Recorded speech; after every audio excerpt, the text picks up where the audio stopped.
Man, I'm going to keep it real. Thursday night football has been terrible to start the season. You know, they come up with these schedules and you just hope that the primetime games will be great, but this has been awful. And it's not even just Thursday night football. Pretty much all the primetime games, for the most part, have been relatively bad. You've had maybe 2 or 3 good primetime games so far this season, but other than that, it's been bad. And the worst we've seen so far has been on Thursday night football. So, when you look back at week 1, opening night, you had the Rams and you had the Bills. That was not a great game. It looked like it was going to be a great game, but the second half was just complete dominance by the Bills.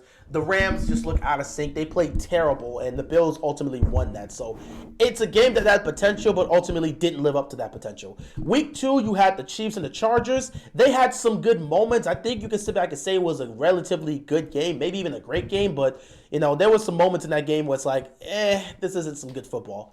But it is what it is at the end of the day. It did come down to the wire, so I'll give them credit for that. Then you get to week 3, you have the Browns and you have the Steelers. That was a bad game. I don't care what you guys say. That was not a good game of football. It wasn't the worst game of football we've seen this season, but it was not a good game of football. And to follow that up, you have week 4, the Dolphins and the Bengals, a.k.a. the big Tua injury game, which was unfortunate. He should have never been playing in that game, but it is what it is. Tua gets injured, and once that happens, the game pretty much was set there. I mean, Teddy Bridgewater did get them a touchdown before halftime, but in the second half, it was more so, it was a back and forth affair of punts until Cincinnati finally woke up and made some plays and ultimately took over that game. Basically, once Tua went out, the game just went downhill. Then you had these last 2 weeks, which have been painful. Week 5, Colts, Broncos. So you got the Colts and the Broncos. That was terrible. There's a difference between defensive football and terrible football. We've seen some defensive games. That game right there was just awful football. The Colts and the Broncos were 2 of the worst offenses in the league, and we had to watch that on primetime, and it was so painful to watch. What do we get the following week? Another game between 2 bad teams that's also painful to watch. The Commanders and the Bears. And this game tonight was painful to watch. Oh my God, it was painful to watch. Back-to-back weeks of awful football games. Those 2 Thursday night football games were arguably the worst games we've seen this season. Man, I gotta feel bad.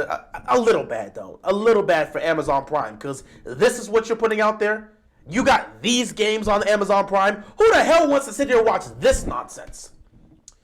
Man, the games we've seen so far to start off this season have not been great, especially with Thursday night football. However, when you look at the schedule moving forward, there is some optimism for some improvement. Week 7, next week, Thursday night football, we have the Saints and the Cardinals.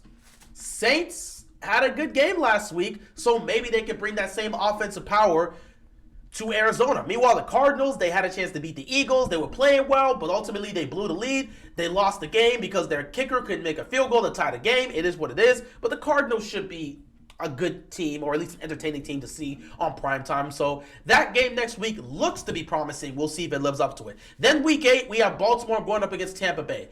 Baltimore has been a team that has not been able to finish games. They finished the game on Sunday Night Football against the Bengals, so good on them, but they've blown leads constantly, and there are moments where they don't look like they can finish. There's also moments where offensively they just stall out, and I don't know what to make of them. Tampa Bay's been kind of the same too at times offensively, where they just stall out, and I don't know what I'm going to get from Brady on a week-to-week basis right now, because he's had moments where he just looks bad, and I don't know what to make of the Bucs this year. It's been kind of an up-and-down affair, so that's a game that has potential to be great, but we don't know. Week 9, Eagles against Texans. That looks to be a wash. Unless Houston shows up offensively, that looks to be a wash. A lot of us would expect the Eagles to blow out the Texans. Texans have not been a good football team. Meanwhile, Philadelphia is arguably the best team in the NFC, so that's expected to be a blowout. Then week 10, you got the Falcons and the Panthers. That looks to be a bad game. That looks to be a very, very boring game coming up, especially because Carolina's offense is terrible. Falcons could make it competitive, but Carolina's offense is terrible, and I don't know if the Falcons are going to put up enough points to make it an interesting game. But yeah, I don't know if the Panthers, I don't know if they're going to do anything in this game. Who knows?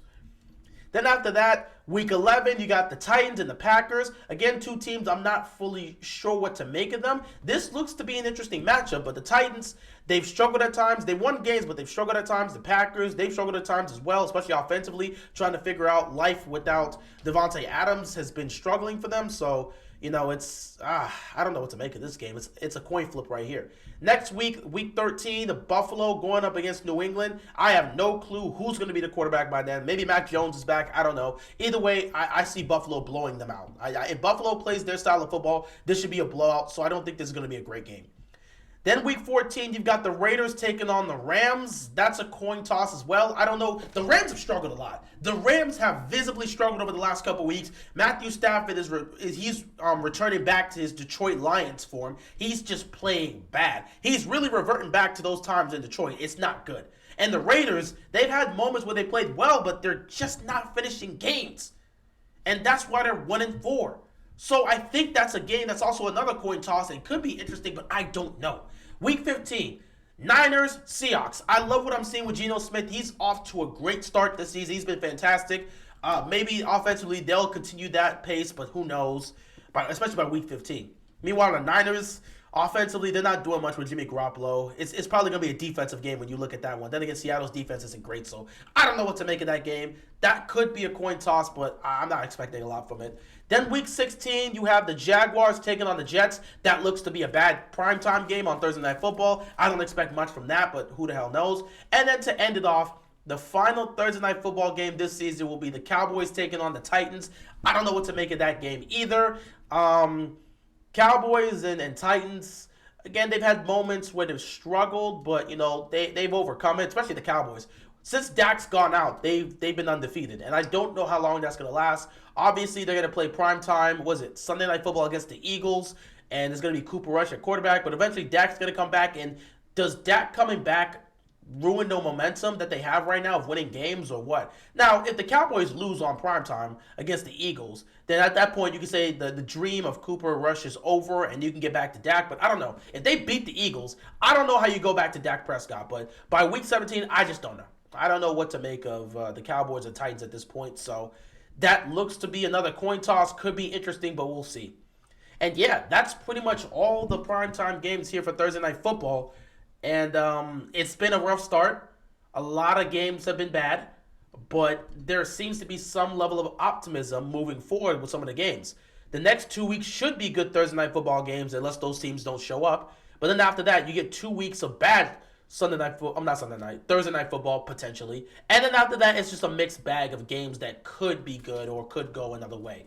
Either way, Thursday Night Football has been bad. It's normally bad, so this is not a surprise. Of the 3 primetime games, Sunday Night Football is usually the best. Monday Night Football comes with some sparks. And then Thursday Night Football is usually the one that's just awful. So we're kind of used to it by now. But man, Amazon Prime, you pick Thursday Night Football, and this is what you have to show, man. Oh, man. To start off, it has not looked good for y'all. But hopefully Thursday Night Football gets better. As of right now, it's been terrible, and we hope it gets better, but we'll see what happens. Anyway, that's all I got to say. Not much to speak on the game, because that game was awful. But yeah, it is what it is. Commanders got the win. Good for them. And yeah, with that being said, that is all I've got, and I'm out of here, man. Peace.